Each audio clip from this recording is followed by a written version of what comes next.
Now to talk about the Florida Gators and the Final Four. Let's bring in my main man, Locked On Gators host, Brandon Olsen. Brandon, so good to see you tonight. I know we've gone through a lot to get to this point, and I appreciate your patience. Let's start with Walter Clayton Jr.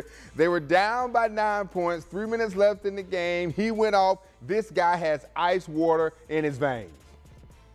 Yeah, I told you that Ashton Hall, the fitness influencer who dunks his face in the ice water, that's Walter Clayton Jr.'s blood. That's it.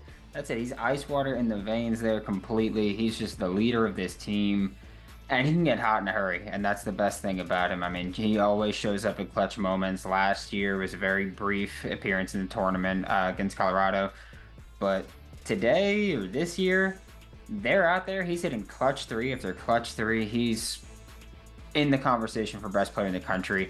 I don't think it's a conversation for clutchest player in the country. You've said that he should no doubt be a candidate for National Player of the Year, and he's proved why during the postseason. What about his head coach, Todd Golden, relying on analytics yet again down the stretch against the Red Raiders, and it worked? Yeah, I mean, look, Todd Golden has always said that he's going to live and die by analytics, right? We're going to go for around the rim twos, catch and shoot threes. We're going to foul 4 free throw shooters in key moments, which they did. That's also something I suggested that a team could do against Florida with an Alex Condon, who's a poor free throw shooter, or Ruben Chinilu, to foul late while trailing to try to minimize that. And that's exactly what they did, and it worked, except they did it against Texas Tech, and it didn't happen against Florida.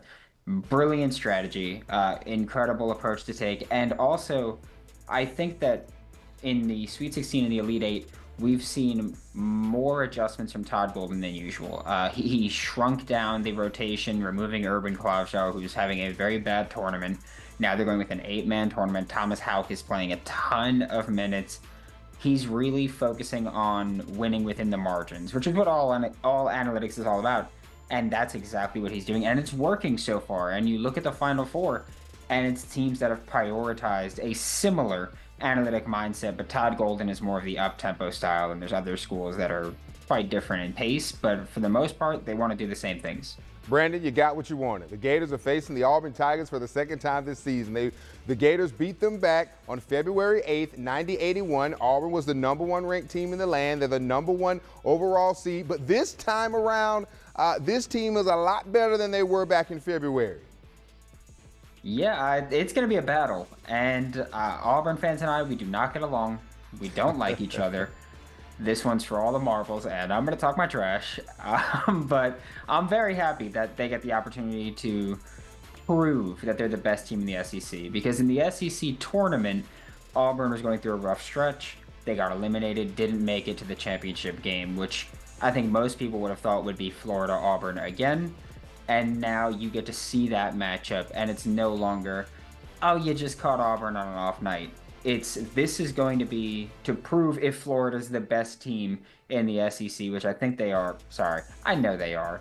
And so I'm looking forward to Florida getting this opportunity again. I do hope that Janai Broom is fully healthy. We know he got banged up against Michigan State, so it won't really be 100%, but I do want this to be a full-strength team, or as close to full strength as it can be. And Brandon, we'll get more into this on Porter's Place on tomorrow, but before I let you go, we know you have the Gators in the national championship game. Who do you have them taking on? I have them taking on Duke and beating Duke. I think that Florida and Duke are the two best teams in the country, and that's really what it came down to for me. It wasn't about, oh, this is my favorite team.